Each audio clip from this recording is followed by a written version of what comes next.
Salut tout le monde, c'est Simon, je vous retrouve pour une vidéo, on part sur la Ligue des Champions. Les pronostics pour ces quarts de finale aller. Donc on va déjà commencer par un petit truc. Je suis parti sur les favoris pour la course au Ballon d'Or. Enfin, j'ai rajouté Lewandowski dans les stats. Mais bon, il devrait pas y être, clairement. Tout le monde dit que il fait une saison, on va dire, moyenne, Lewandowski, alors qu'au final, il a des stats qui sont même bien meilleurs qu'Mbappé. Donc on y va. On commence, je vous ai mis les buts, les passes décisives, ainsi que les XG. Les XG, c'est les buts attendus par rapport à la position du tir, etc. Donc voilà. Mbappé, il a mis 32 buts, 4 passes décisives, par rapport à un expected goal. Donc les buts attendus, c'était 28,8. Donc il a un différentiel de plus 3,2. Lewandowski, 38 buts, 3 passes décisives. J'ai pris sur comment dire, sur la saison, sur toutes les, en comptant les coupes, la Ligue des Champions et le championnat. Il n'y a pas les sélections nationales. Heureusement pour Mbappé, parce que sinon, il serait peut-être même en négatif, tellement il vendange avec l'équipe de France.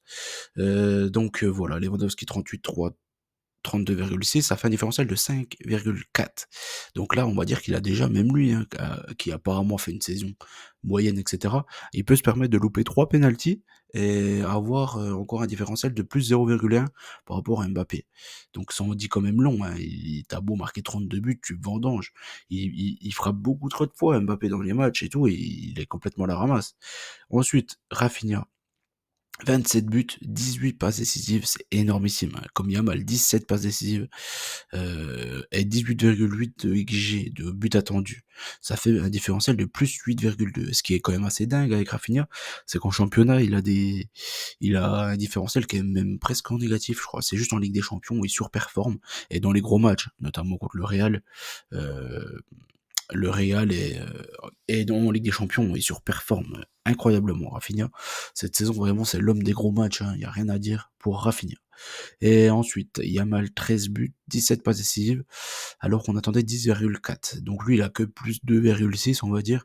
Mais bon, en soi, il a 17 ans. Il a la finition, tout le monde le sait qu'avec Yamal, c'est pas non plus son point fort. Il vendange énormément.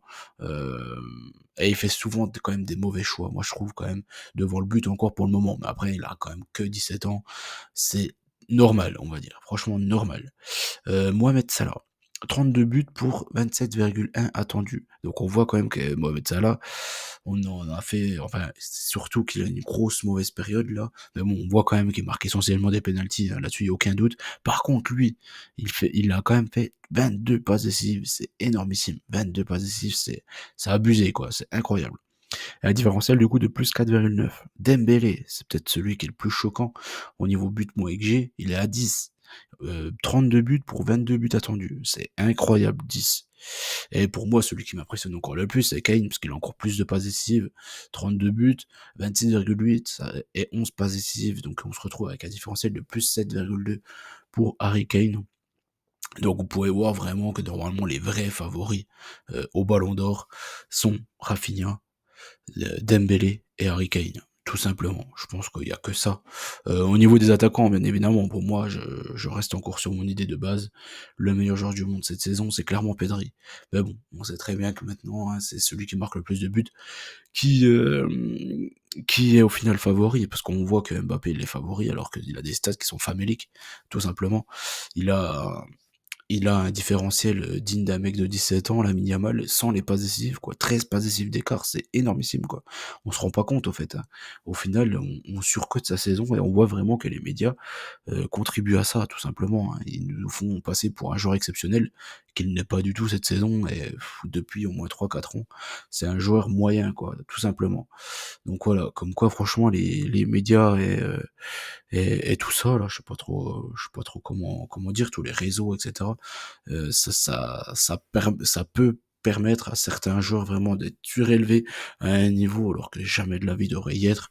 On le voit là, hein, favori au Ballon d'Or. Alors franchement, Lewandowski, il n'y est pas, et il a des meilleurs stats que lui. Enfin bref, voilà. C'était mon petit tour de réseau et je trouve ça assez fou. Vraiment, ces stats, elles sont assez dingues, quoi. Surtout l'écart de passes décisives, Lewandowski, il en fait quasiment pas. Je trouve que c'est bizarre par rapport à son jeu et tout, d'un peu de pivot, etc.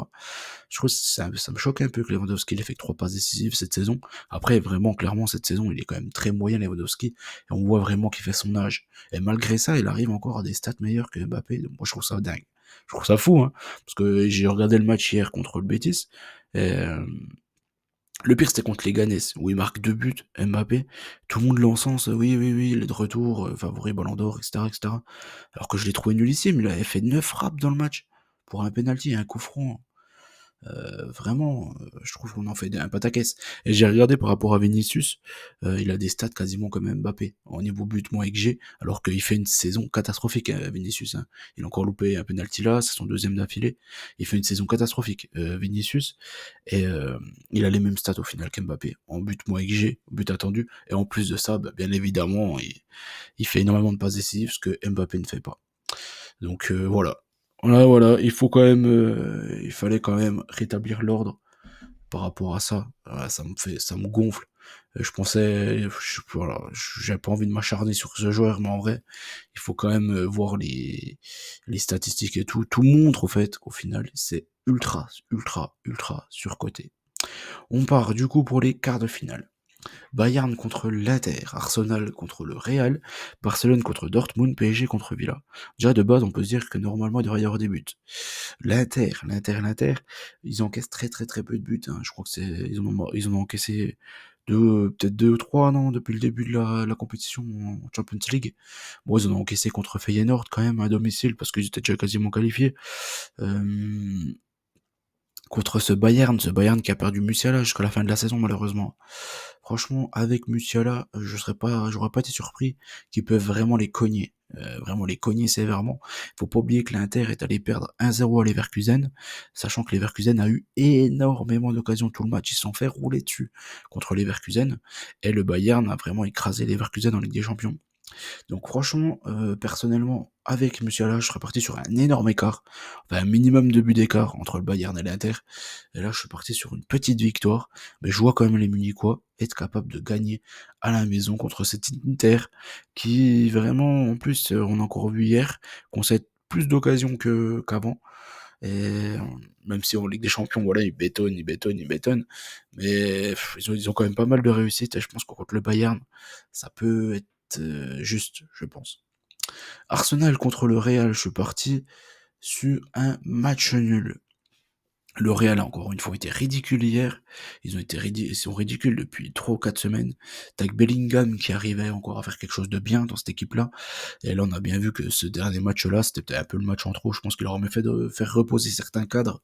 Je pense qu'une équipe bien remaniée contre Valence, ils auraient pu faire clairement mieux que ça. Et on voit que les organismes commencent à être vraiment atteints chez certains joueurs du Real Madrid. Donc voilà, je me dis que le Arsenal est capable de faire quelque chose, mais Arsenal, il leur manque trop de joueurs. Le vrai bémol, c'est ça pour moi, je trouve, hein. Arsenal au complet, pour moi, il passe. Même il passe les quarts de finale contre le Real, mais là, il leur manque trop de joueurs. Trop, trop de joueurs. Je pense que voilà, il y a Avert, il y a Gabriel maintenant en plus. C'est trop compliqué. Je pense que c'est trop compliqué pour Arsenal. Après, t'as Saka qui est de retour. Ça va leur faire énormément de bien. T'as Martinelli qui a été reposé. T'as Odegaard qui a été reposé aussi contre Everton. Clairement, je pense qu'ils vont être plus frais que le Real, et je serais même pas surpris que l'Arsenal arrive à gagner, mais de justesse, ce match-là contre le Real. Mais dans tous les cas, je pense que dans tous les cas, que ce soit là, en Ligue Europa et ou Ligue Europa Conférence, il devrait y avoir beaucoup de BTTS qui devraient passer. Et je pense qu'Arsenal Real, il devrait pouvoir passer aussi. Le Bayern, c'est peut-être plus compliqué. Barça, logiquement, il devrait passer. Et Paris Villa, je pense qu'il devrait aussi passer. Donc voilà, je pense qu'il faudrait peut-être plus partir sur les buts. Malgré que ça soit des matchs allés, je préfère toujours les matchs retour dans cette compétition. Le Barça contre Dortmund, je suis parti sur une victoire bien évidemment du Barça, hein. Le Barça hier qui a marqué un magnifique but, encore une fois, une action collective magnifique contre le Betis. Mais après, voilà, certainement dû, je pense, à la contre-performance un peu plus tôt dans la journée du Real. Le nul limite les arrangeait, quoi. Ça leur permet d'avoir un match de plus d'avance, quoi. Au lieu d'en avoir qu'un seul, ils en ont deux maintenant, quasiment d'avance sur le Real. Je pense que ça leur permet de perdre même le match retour contre le Real et d'être encore devant eux, sachant que le Betis c'est vraiment solide. C'est vraiment solide et c'est ultra dangereux en contre-attaque. Je trouve que Dortmund, il y a quand même du mieux. Ils ont écrasé Fribourg ce week-end. Mais pour moi, ils sont pas invités à cette table-là. Je pense que le Barça est quand même bien au-dessus. Et j'aurais eu peur pour le Barça contre le Bayern en demi. Ou limite, j'ai plus peur contre si c'est l'Inter qui passe que contre le Bayern. Sans Moussiala, quoi. Moussiala, franchement, ça va leur faire trop mal. Clairement, ça va leur faire trop mal, je pense, au Bayern. On verra. On verra. On n'y est pas encore. Je pense que le Barça, normalement, contre Dortmund, ça devrait être une formalité. Mais bon, on n'y est pas encore. Paris contre Villa. Je pense que ça va être un match beaucoup plus compliqué qu'il n'y paraît. Pourquoi? Parce que déjà, Paris a eu une multitude d'occasions contre Liverpool. Et au final, ils ont marqué qu'un seul but. Ce but-là, même moi, je l'aurais mis. Même vous l'auriez mis, je pense. Donc je me dis que quand même, ils ont quand même des problèmes d'efficacité hein. En Ligue des Champions, il n'y a rien à dire là-dessus. Ils auraient pas joué contre Brest, là où ils ont marqué énormément de buts à l'aller au retour. Ils auraient des stats horribles en Ligue des Champions. Donc je me méfie quand même de ce match-là. Je trouve que Villa en ce moment ils sont trop forts. Que Liverpool, ça faisait un petit moment qu'ils étaient un petit peu dans le creux de la vague et ils le sont encore. Donc je me méfie beaucoup de cette équipe d'Aston Villa. Je pense que Paris, à domicile, le match aller, devrait pouvoir quand même réussir à gagner. Donc je suis parti sur une victoire de Paris dans la difficulté. Mais attention à ne pas sous-estimer cette équipe de Villa. T'as Rashford qui revient super bien en plus. Attention quand même. Je préfère me méfier des villains. Mais dans tous les cas, je pense qu'il ne devrait pas y avoir de surprise. J'ai du mal à voir l'Inter gagner. J'ai du mal à voir Dortmund gagner. J'ai du mal à voir Villa quand même gagner. Et Arsenal Real, c'est un peu du 50-55. Je dirais 55-45 pour Arsenal. Mais il n'y aurait pas vraiment de surprise si le Real allait gagner là-bas.